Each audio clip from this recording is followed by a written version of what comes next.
이제 사순절이 되지 않았습니까? 사순절 동안에 재미있는 유머가 하나 있어요. 어느 강도가요, 누구네 집에 들어가냐면 불란서 신부네 집을 이제 털려고 들어갔습니다. 갔더니 신부가 이제 나오는 거예요. 총을 들여대고 지갑을 꺼내라. 있는 대로 돈을 다 내라. 그러니까 신부가 코트를 걸치고 있다가 코트 단추를 탁 열다 보니까 로만 칼라, 이 목사님들이, 신부님들이 입고 다니는 로만 칼라 있잖아요. 그게 탁 보이는 거라. 그때 이 강도가 하는 말이, 아이쿠, 신부님이셨습니까? 제가 몰라 뵀습니다. 신부님 줄 모르고 제가 그만 강도 짓하려고 그러는데, 그냥 안심하십시오. 그냥 가십시오. 저도 그냥 가겠습니다. 죄송합니다. 우리 인사를 하고 가려고 그랬어요. 아이, 칼과 총을 들이대고 돈을 달라고 하는 강도 앞에 벌벌 떨던 신부가요, 아, 신부인 줄 알아보고 그냥 가겠다 그러니까 마음이 놓이잖아요. 그래도 자기가 벌벌 떨었다는 거를 강도에게 보이면 안 되니까 좀 넉넉한 마음을 가지고요, 아무렇지도 않다는 듯이 여보게 그냥 그렇게 가면 되겠나, 담배를 한 대 태우고 가지. 그러면서 신부들이 담배를 잘 태우니까 호주머니에서 꺼내서 담배 한 개피를 권하니까 이 도둑이다 하는 말이, 신부님 죄송합니다. 사순절 기간 동안은 제가 담배를 끊었습니다. 그랬죠. 우리한테는 이게 별거 아닌 것 같아도 기독교 국가에서는 이 사순절 기간 동안에 강도도 자기가 좋아하는 담배를 끊는구나 생각하면 아주 재미있는 유머거든요. 이 유머가 왜 나오냐면, 전통적으로 기독교에서는 사순절 기간 동안에 자기가 제일 좋아하는 것을 끊는 거예요. 그리고는 그걸 금욕 생활이라 그러는데, 금욕 생활을 하면서 하나님께 가까이 나아가는 전통을 가지고 있었습니다. 지금 사순절 기간인데, 사순절이라는 말은 순, 이건 한문에서 온 말인데, 순은 열흘을 가리키는 거거든. 그래서 초순, 중순, 하순 그러잖아요. 근데 지금은 이제 2월 중순이지요.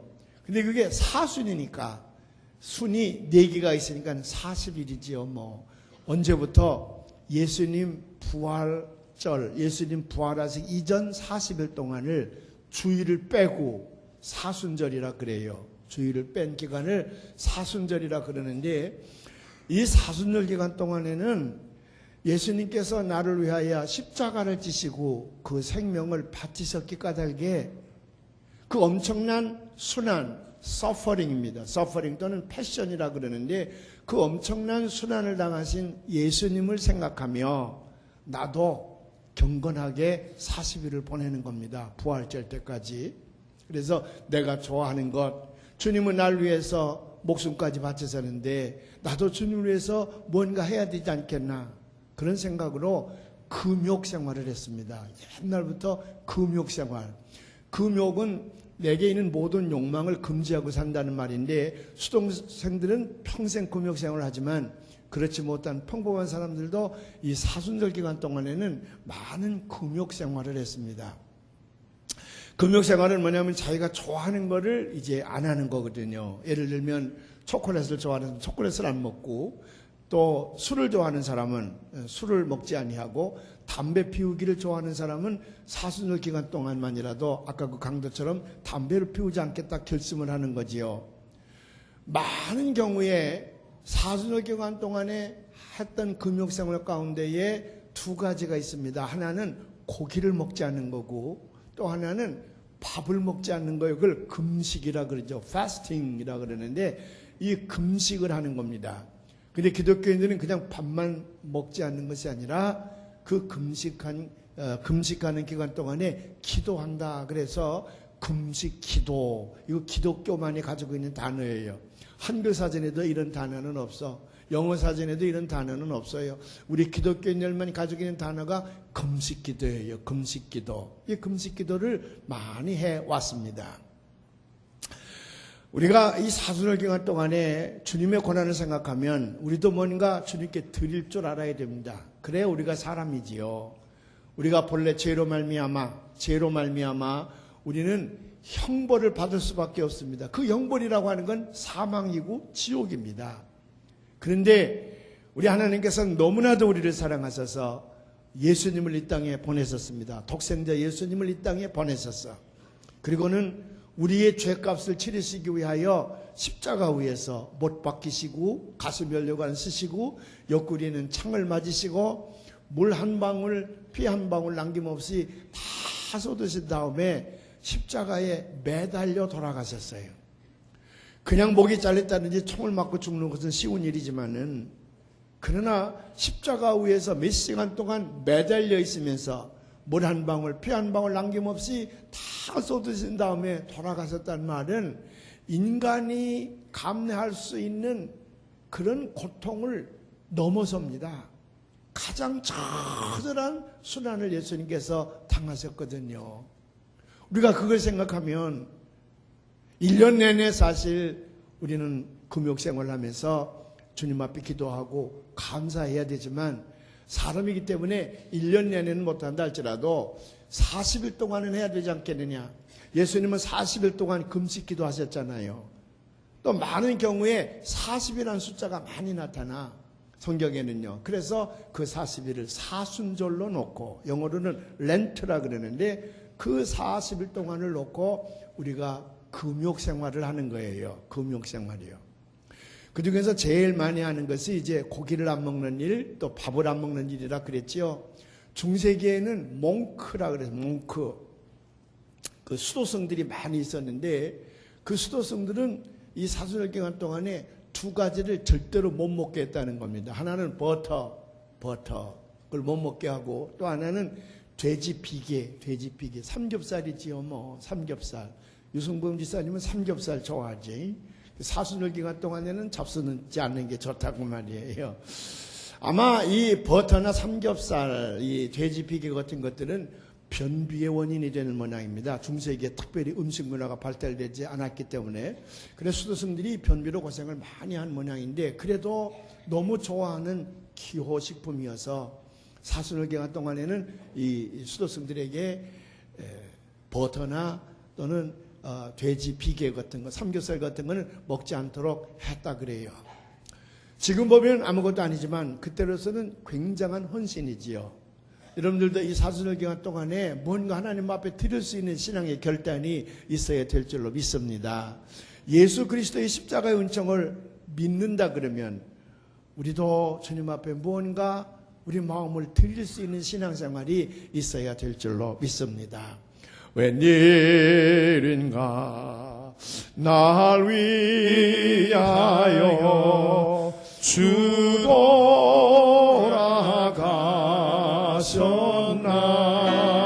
돌아가셨나. 이 벌레 같은 날 위해 은혜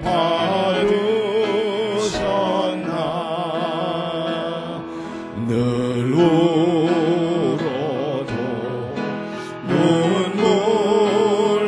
눈물로서 못 갚을 줄 알아. 못 받게 드릴 것 없어 이 몸 바칩니다.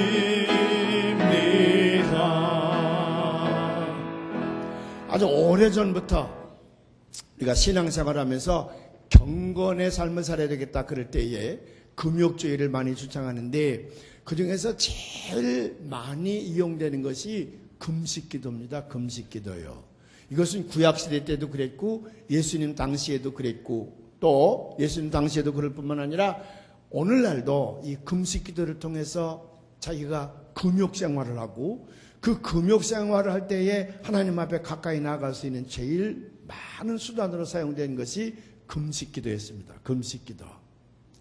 그러니까 여러분들도 이 금식기도 많이 하시길 바랍니다. 이 금식기도는 우리의 욕망 가운데 가장 기본적인 욕망 아닙니까? 먹어야 된다고 하는 거.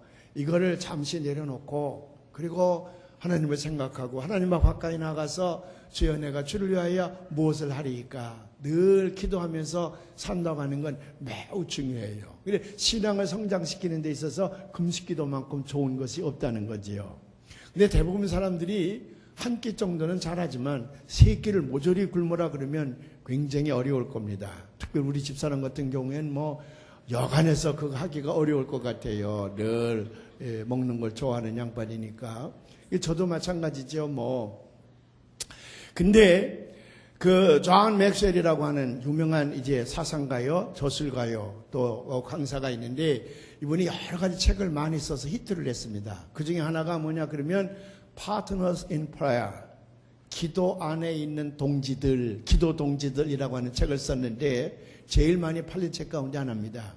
거기서 이 사람은 역사적 고증을 하나 발견하게 됐는데 그게 뭐냐면은 1800년대에 영국 사회와 미국 사회를 변화시킨 큰 운동이 하나 있습니다. 그걸 가리켜서 영어로는 The Great Awakening이라 그래요. 대각성 운동이라고 하는 건데, 대각성 운동. 이때에 교회도 많이 부흥을 했고 전 세계의 선교사들도 제일 많이 보냈어요. 영국과 미국 사회를 정화시킨 유명한 운동인데, 그 존 맥스웰에 의하면 이 대각성 운동이 두 나라에서 성공할 수 있었던 것은 그 중심에 금식기도 운동이 있었다는 거야. 그러니까 이 금식기도 운동은 나를 경건하게 만들고 하나님 앞에 나아가게 하는 좋은 수단이에요. 그런데 The Great Awakening, 이 대각성 운동을 전개했던 사람들만 금식기도를 많이 한 것이 아니라 그 사람들보다 100년 전에 살았던 우리 감리교회의 창시자인 존 웨슬리 목사님과 그 동생 찰스 웨슬리 목사님도 금식기도의 대가입니다. 왜냐하면 어렸을 때부터 그 어머니 수잔나에게서 금식하는 훈련을 많이 받았어요. 그래서 늘 정기적으로 어렸을 때부터 금식을 한 사람들이야. 나중에 옥스퍼드 대학 다닐 때도 금식기도 운동을 많이 전개했고, 이 사람들이 나중에 은혜 받고 이제 감리교 부흥 운동을 전개하게 되는데, 그때도 그 동지들에게 금식기도 운동을 많이 권장을 했습니다. 그래서 초기 감리교 목사들은 서약을 안 했어야 되는데, 감리교 목사가 되려면 뭘 서약하냐 그러면 일주일에 2번씩 금식한다. 수요일과 금요일. 그날은 웨슬리 목사님 형제들이 모두가 다 늘 정기적으로 금식한 날이었거든요. 그러니까 감리교 목사가 되는 사람들은 적어도 수요일과 금요일은 금식해야 된다는 서약을 해야 목사 안수를 받을 수가 있었다는 거예요. 저는 그때 목사 안수 안 받기를 참 다행이지요. 지금 이제 목사 안수 받았으니까 지금은 이제 그걸 뺐어요. 그 항목을 빼고 다른 서약들이 많이 들어있는데, 그때는 금식 기도가 그렇게 아주 중요하게 이 사역자들에게는 강요되어질 때입니다. 그런데요, 세계 유명한 신앙의 지도자들을 보면 모두가 다 정규적으로 금식 기도를 했던 사람들입니다. 예를 들면 여러분들이 익히 많이 들었을 것인데, 마틴 루터, 종교교회를 이뤘던 마틴 루터, 장로교회를 창시했던 존 칼빈, 영국을 혁명으로 이끌었던 존 낙스, 조나단 에드워드, 매튜 헨리, 성경 주석가이지요, 찰스 피니, 앤드류 머레이, 이 사람들이 각 시대의 유명한 교회의 지도자들이고 사회의 지도자들이었습니다. 이 사람들이 모두가 다 뭐의 대가였냐면 금식기도의 대가였어요. 우리 은평교회도 금식기도하는 사람들이 많이 나오기를 바랍니다. 금식을 하면서 하나님 앞에 기도하는 운동이거든요. 제가 이제 감독이 된 다음에 성령운동을 전개해야 되겠다. 그래서 1903년 원산에서부터 이제 성령의 불길을 지피게 했던 하디 선교사의 뒤를 이어서 금년에 110주년이 되는 해인데, 우리가 그 성령의 불길을 다시 집회해야 되겠다. 그래서 전 감리교회가 이 운동을 지금 전개하는데, 이 성령운동을 전개하기 위해서 각 연회마다 7천인 성령 기독군을 세우기로 했습니다. 그래서 우리 연회도 성령 기독군 7천인을 세우기로 했는데, 우리 교회가 800명을 세워야 돼. 우리 교회가 800명 기독군을 세워야 되는데, 이미 선교 목사님이 제게 보고를 했더라고요. 800명 선정을 했는데, 그 외에도 이 기독군 행렬에 동참하고 싶은 분들은 전도사님이나 부목사님들 통해서 이 기도 행렬에 참여하시기를 바랍니다. 정기적으로 이제 본부에서 기도의 제목들이 나오게 될 텐데, 그 기도 공동 제목을 가지고 하나님 앞에 기도하게 될 때에 가능하면 일주일에 한 끼씩이라도 금식하면서 기도했으면 참 좋겠습니다. 그러면 원산에서 불길이 솟았던 성령의 불길이 오늘날 많은 문제를 안고 있는 감리교 안에도 크게 일어나게 될 줄로 믿습니다. 그런데 이 금식 기도가 그렇게 중요한데 오늘 산상수훈의 예수님께서는 금식 기도하는 사람들을 많이 나무라는 걸 볼 수가 있어요. 왜냐하면 이 금식 기도가 정말로 하나님의 은혜에 감사해서 하나님을 사랑하는 마음으로 드려지는 기도가 아니라 사람들에게 보이고자 하는 기도를 하게 될 때에 이건 하나님을 욕먹이는 거거든요. 우롱하는 거거든요. 그래서 하나님 이걸 제일 싫어하는 거예요. 그래서 예수님께서 금식 기도하는 자들을 많이 나무라는 거예요. 너희들이 금식 기도한다고 티내지 말라고 말이지요. 정말 금식 기도하고 싶으면 머리에다 기름을 바르고 남이 알아보지 못하게 하거라. 그리고 골방에 가서 혼자 기도하거라. 그리고 이제 예수님께서 사랑하라, 이웃을 도우라, 그런 말씀을 많이 하셨는데 옛날부터 율법에는 그런 하나님의 교훈이 쓰여져 있거든요. 바리새인들과 사두개인들과 서기관들과 장로들과 그때 당시의 제사장들이 모두가 다 나는 이렇게 하나님 명령을 잘 순행한다고 하는 것을 사람들에게 보이기 위해서 옷에다가 성경 말씀을 다 기록해서 입고 다니기도 했고, 구제 행위를 하라 그러니까 저 네거리에 나가서 나팔을 불며 사람들을 모이게 하고 거기서 공개적으로 구제 행위를 했어요. 여러분, 남을 돕는다 그럴 때 남에게서 도움 받을 때보다 훨씬 더 조심을 해야 됩니다. 만일 남을 돕는 일이 돕는 사람의 자존감을 상하게 하면 그것처럼 나쁜 일이 없어요. 뿐만 아니라 남을 돕는 일이 내가 무슨 광을 내기 위해서 한다 그러면 하나님을 제일 섭섭하게 하는 거지요. 그래서 하나님께서 뭐라고 말씀하셨냐면 오른손이 하는 일을 왼손이 좀 모르게 하거라. 이거는 왜 이런 말씀을, 극단적인 말씀을 하시냐 그러면 네거리에서 나팔 불며 구제행위를 하는 제사장들을 보게 될 때에 너무 역겨웠다 그 말이지요. 오늘 마태복음 6장 1절부터 6절에 있는 말씀 아까 봉독을 잘 해두셨는데 다시 한번 우리가 봉독을 해보십시다. 아주 중요한 말씀인데 한번 봉독을 하겠습니다. 사람에게 보이려고 그들을 앞에서 너희 의를 행하지 않도록 주의하라. 그리하지 아니하면 하늘에 계신 너희 아버지께 상을 받지 못하느니라. 그러므로 구제할 때에 외식하는 자가 사람에게서 영광을 받으려고 회당과 거리에서 하는 것 같이 너희 앞에 나팔을 불지 말라. 진실로 너희에게 이르노니 그들은 자기 상을 이미 받았느니라. 너는 구제할 때에 오른손이 하는 것을 왼손이 모르게 하여 내 구제함을 은밀하게 하라. 은밀한 중에 보시는 너의 아버지께서 갚으시리라. 또 너희는 기도할 때에 외식하는 자와 같이 하지 말라. 그들은 사람에게 보이려고 회당과 큰 거리 어귀에 서서 기도하기를 좋아하느니라. 내가 진실로 너희에게 이르노니 그들은 자기 상을 이미 받았느니라. 너는 기도할 때에 내 골방에 들어가 문을 닫고 은밀한 중에 계신 내 아버지께 기도하라. 은밀한 중에 보시는 내 아버지께서 갚으시리라. 아멘. 우리 사랑하는 이들이여, 믿음을 가지고 있는 사람들은 명심하시길 바랍니다. 마음에 없는 경건은 외식하는 행위거든요. 이것은 하나님을 우롱하는 일입니다. 우리의 모든 경건의 삶은 마음속으로부터 우러나와야 됩니다. 사람에게 보이려고 하는 것은 이건 잘못된 일이다고 말이죠. 그래서 사순절이라는 건 뭐냐? 이 사순절이라고 하는 것은 우리 예수를 믿는 사람들로서 예수님의 그 십자가의 은총을 깊이 깨닫고요. 그 은혜가 너무 고맙고 감사해서 날 위하여 목숨을 내놓으신 주님이신데 나도 뭔가 주님을 위해서 해드려야 될 일이 있지 않겠는가? 나도 주님께 뭘 드려야 될 것이 있지 않겠는가? 그걸 생각하며 하나님 앞에 나아가는 아주 중요한 절기예요. 그럴 때에 하나님께서는 우리의 마음을 받으시는 줄로 믿습니다. 내 너를 위하여 몸이 높이려 피 흘려 내 죄를 속하여 살 길을 주었다. 널 위해 몸을 주건만 너무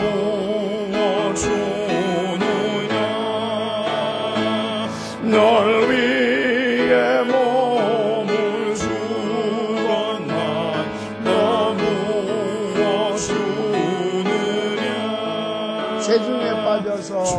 중에 빠져서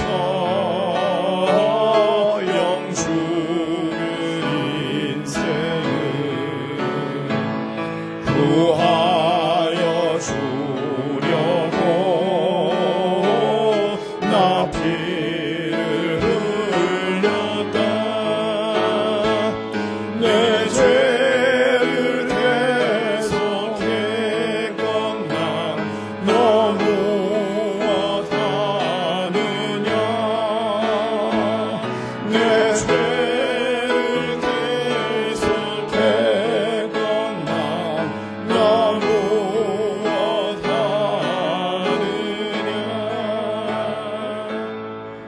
이 40일 기간 동안에 멀어졌던 하나님을 좀 가까이 모시고 뭔가 하나님을 기쁘게 하는 일을 내가 해드려야 될 텐데 그걸 결심하는 기간이 사순절 기간이에요.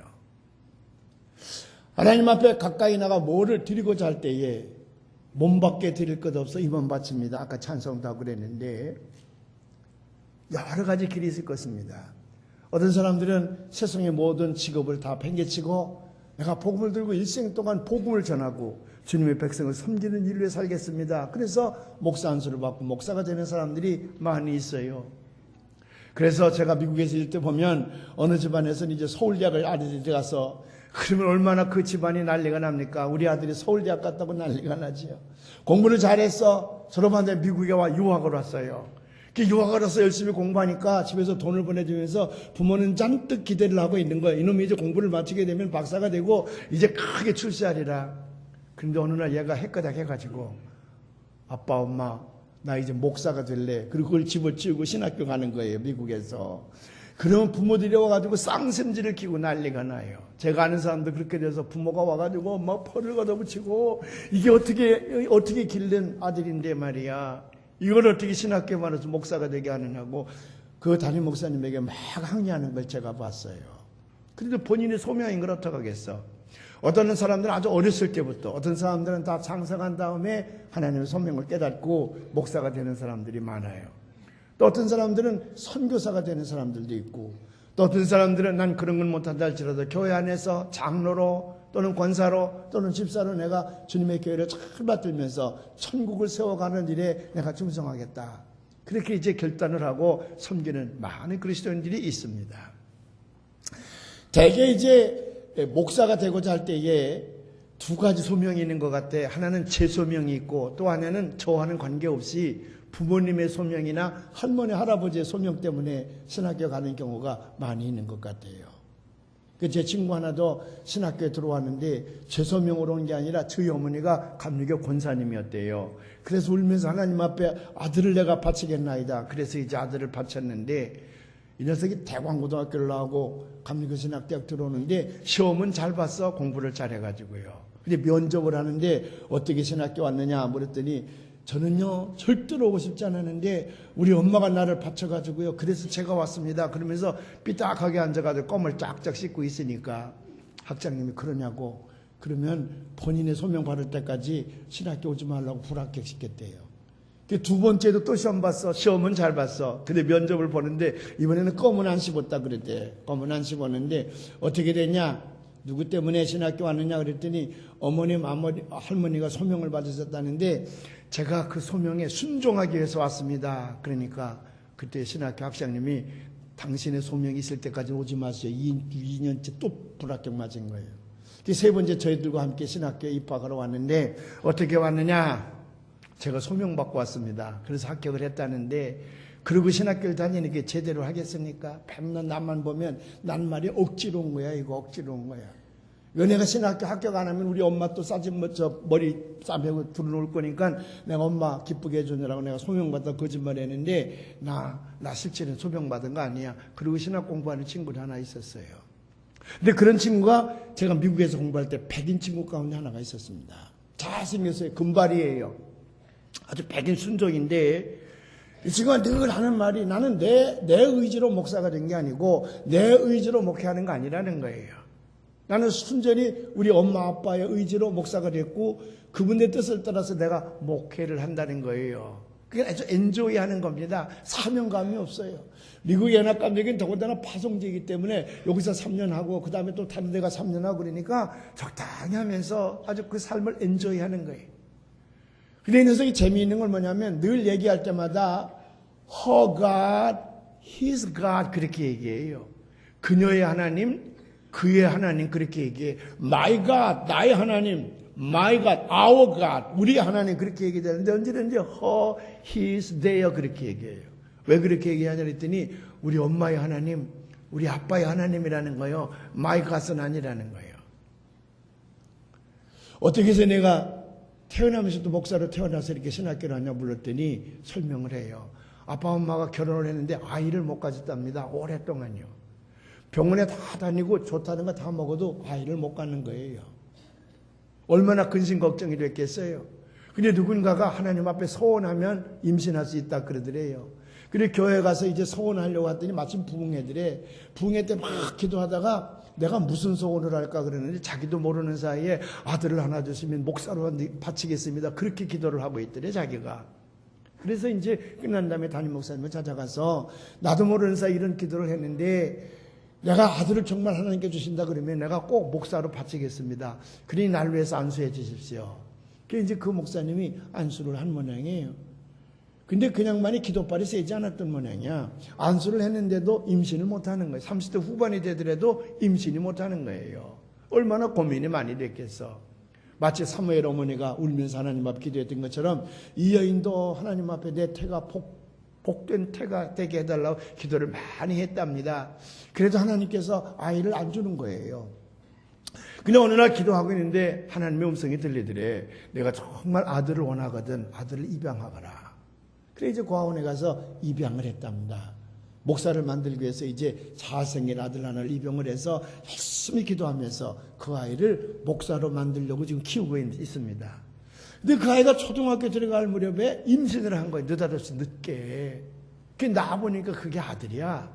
그래 갑자기 이 사람은 2명의 아들을 이제 목사로 바친 거예요. 그렇게 해서 큰 아들은 루트란 교회 목사가 됐고 둘째 아들은 이제 감리교 목사가 되는데 큰 아들은 입양한 가슴으로 난 아들이고 둘째 아들이 이제 생물학적인 자기 진짜 아들이지요. 그 친구가 저와 함께 박사과정에서 공부를 하는데 늘 그런 얘기하면서 이건 순전히 아버지 어머니 인생을 내가 사는 거라 그래요. 그런데 어느 날이요. 청천벽력과 같은 소리를 듣게 되는 거야. 이 친구가 백혈병이에요. 잘생긴 친구인데 백혈병이라는 거예요. 근데 나을 줄 알았더니 병세가 자꾸 악화되면서 죽음에 가까이 갑니다.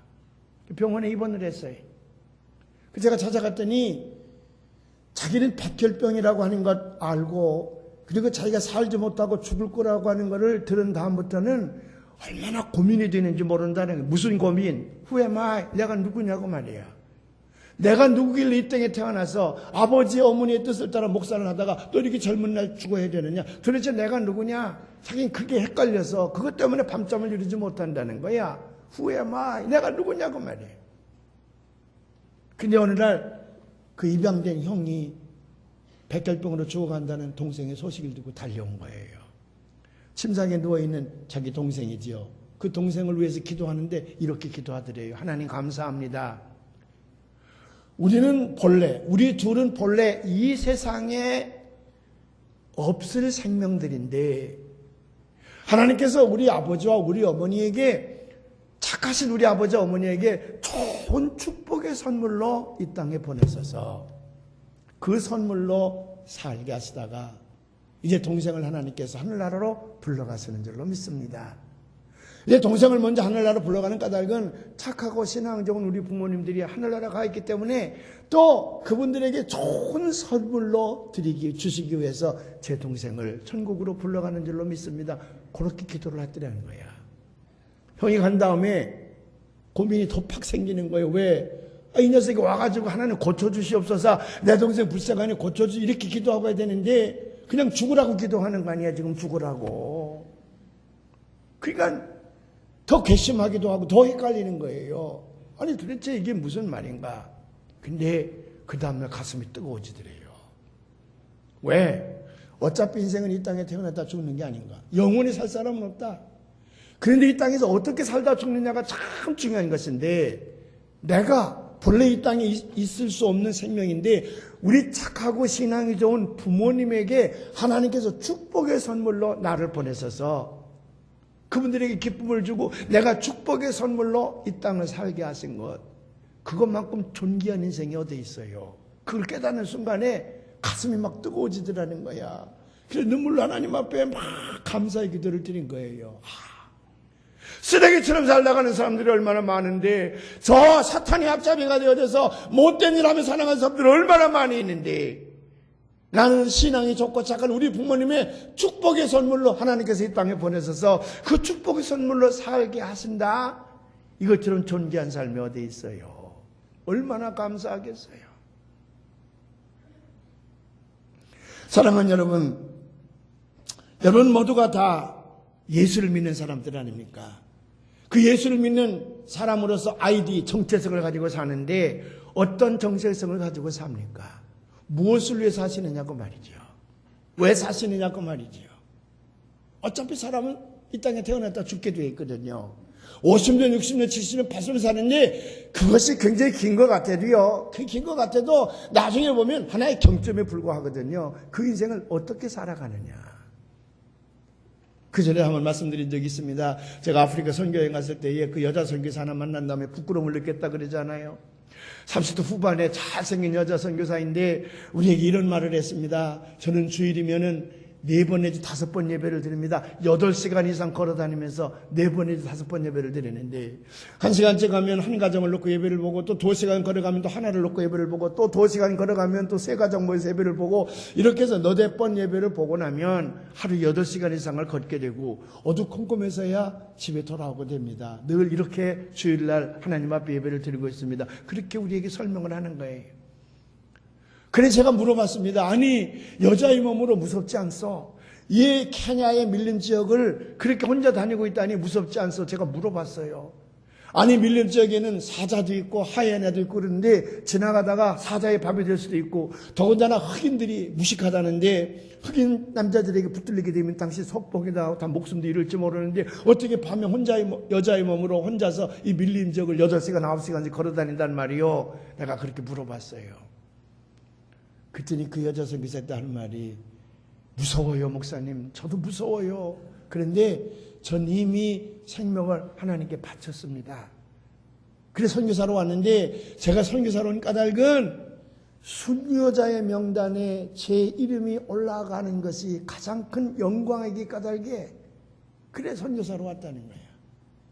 나는 한 번밖에 없는 이 생명을 가지고 이 땅을 살고 있는데 여러 가지 형태의 삶을 많이 살지만은 나는 이 아프리카에 와서 말씀을 전하다가 순교자의 명단에 내 이름이 올라간다 그러면 나는 그것이 가장 큰 영광이요. 가장 크게 감사할 일이기 때문에 무서운 가운데도 용기를 가지고 다닌다는 거야. 제가 그 얘기를 듣는 순간요. 근데 목사가 된 지 20년이 넘었을 때인데 얼마나 부끄러운지요. 이야, 그래요? 제가 있는 호주머니에서 달러는 다 꺼집어내서 그 선교사에게 주면서 내가 당신을 만난 것 하나님 앞에 감사하는데 당신은 평생토록 나를 부끄럽게 할 사람이요. 근데 그렇게 인사를 하고 온 적이 있습니다. 여러분 모두가 다 예수 믿기 때문에 이 자리에 오지 않았습니까? 그래서 하나님 예배를 드리고 있는데 예수를 믿는다고 한 말은 무슨 말이에요? 아까 말씀드린 것처럼 나는 나의 죄로 말미암아 심판을 통해서 멸망받을 수밖에 없는 존재인데 하나님께서 나를 너무나도 사랑하셔서 독생자 예수 그리스도를 이 땅에 보내셨습니다. 그리고 십자가 위에서 내 죄값을 다 치루어 주셨는데 내가 치러야 될 죄값으로 우리 예수님께서 양손과 양발에 못 박히시고 머리에는 가슴연료 안 쓰시고 옆구리에 창 받으셔서 물 한 방울, 피 한 방울 남김없이 다 쏟으신 다음에 돌아가셨습니다. 우리는 손톱 밑에 바늘만, 가시만 들어가도 얼마나 아프다고 난리예요. 우리가 목이 잘리다니 총을 맞아 금방 죽는 거는 괜찮지만은 이렇게 오랫동안 물 한 방울, 피 한 방울 남김없이 다 쏟으시면서 십자가에 매달려 돌아가셨다. 인간으로서는 가장 처절한 고통을 당하신 거거든요. 예수님의 그런 고난, 그런 순환, the passion of Jesus Christ, 예수 그리스도의 그 순환에 의해서 내가 용서받고 하나님의 자녀가 됐습니다. 내가 구원함으로써 영생하게 됐습니다. 그렇다 그러면 이것을 믿는 그리스도냐 그러면 적어도 내가 사람인데 나도 그 주님을 위해서 뭔가 해드려야 되지 않겠습니까? 사실은 이 여자 선교사처럼 우리도 주님을 위해서 목숨을 바쳐야지요. 순교자의 명단에 우리 이름이 올라가는 걸 가장 영광스럽게 생각을 해야지. 그런데 그럴 용기도 없고 그만한 신앙도 우리에게 없어요. 그래도 하나님께서는 우리를 사랑하시고 이해하셔서 너희들이 목숨까지는 못 내는다 할지라도 너희들 이웃을 네 몸처럼 사랑하거라. 좀 그들 좀 구제하거라. 그들 좀 돕거라.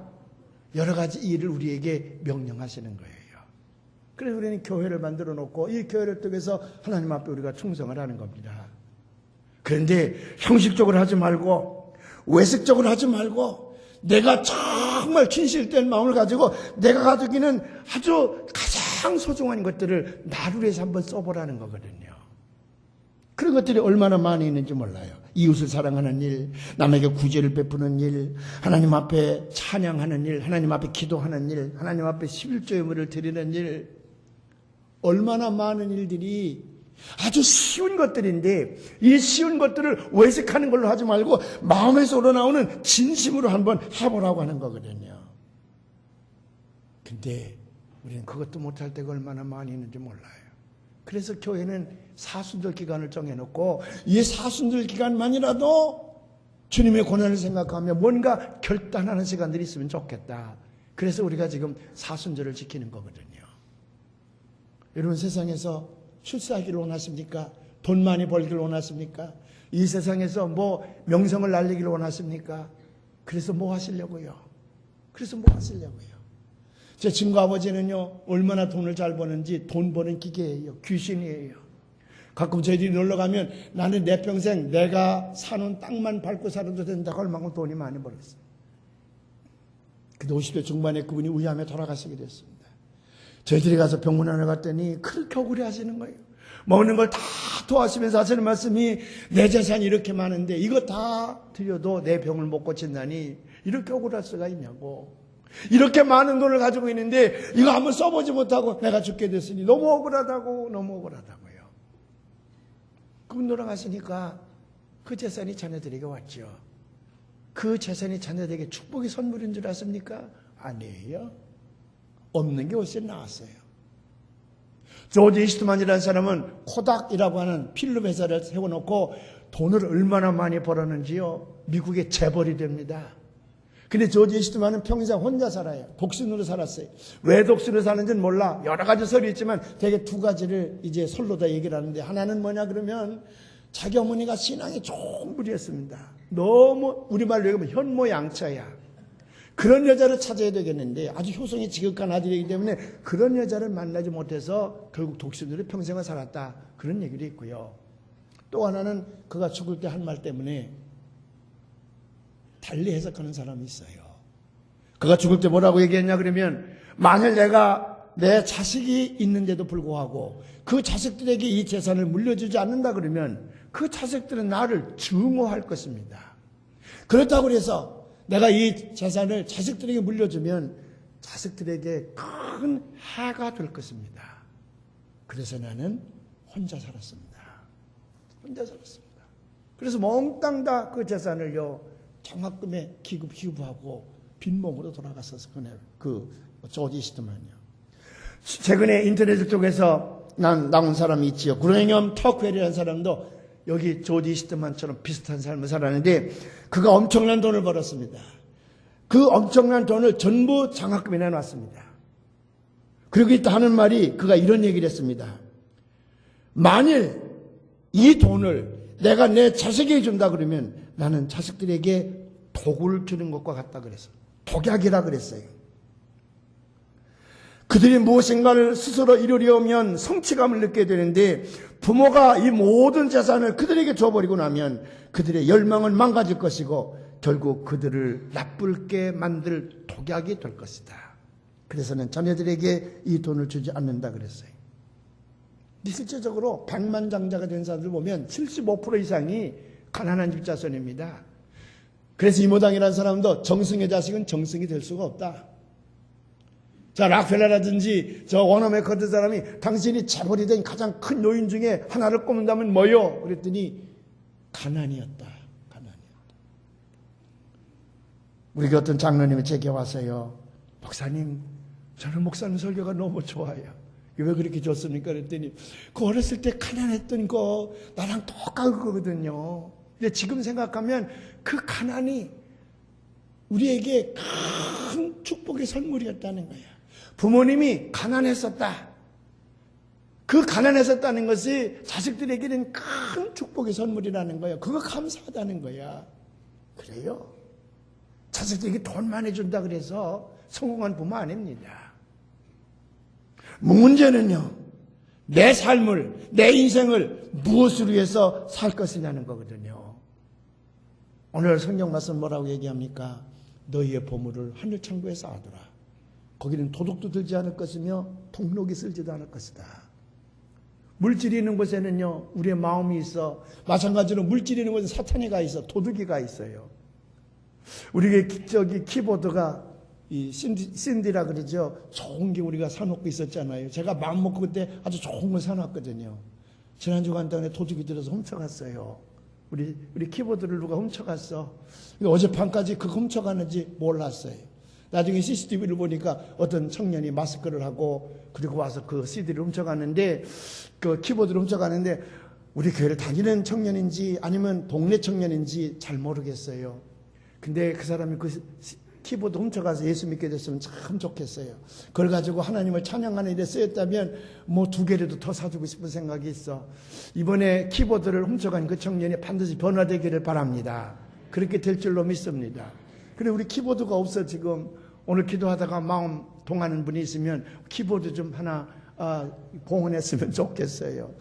200만 원이면 쓸만한 거 산다는데 좀 여러분이 기도하다가 키보드가 있어야 다음 주부터 예배를 보지. 저거 밑에 주일학교들이 쓰던 거 지금 갖다 놨는데 저건 형편없는 거거든요.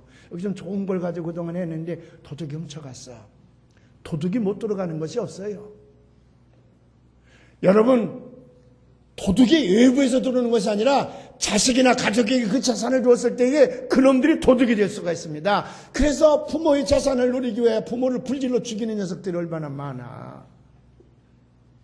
저는 남산에 올라간 거지 아버지가 거지 아들을 두고 저 서울 장안에 불난 걸 보고, 얘야, 넌 애비에게 감사해야 된다. 우리는 불난 집이 없지 않느냐. 그게 우스운 소리 같아도요, 그 축복의 말씀이거든요. 그래서 하나님 말씀하십니다. 하늘 창고는 절대로 도둑이 들지 못하고 하늘 창고는 동록이 쓸지 아니한다. 그러니 너희가 하늘 창고에 기도의 보물을 쌓으라고 말이에요. 사람에게 보이는 기도하지 말고 하늘 창고에 기도의 보물을 쌓거라. 하늘 창고에 사랑의 보물을 쌓거라. 하늘 창고에 금식의 보물을 쌓거라. 하늘 창고에 자비의 보물을 쌓거라. 하늘의 창고에 사랑의 보물을 쌓거라. 하늘의 창고에 11조 예물의 보물을 쌓거라. 그건 영원할 것이며 그 보물들은 자손만대로 너희에게 축복의 통로가 될 것이라. 사순절 기간에 결단하시는 여러분들이 되시기를 주님의 이름으로 축원을 합니다.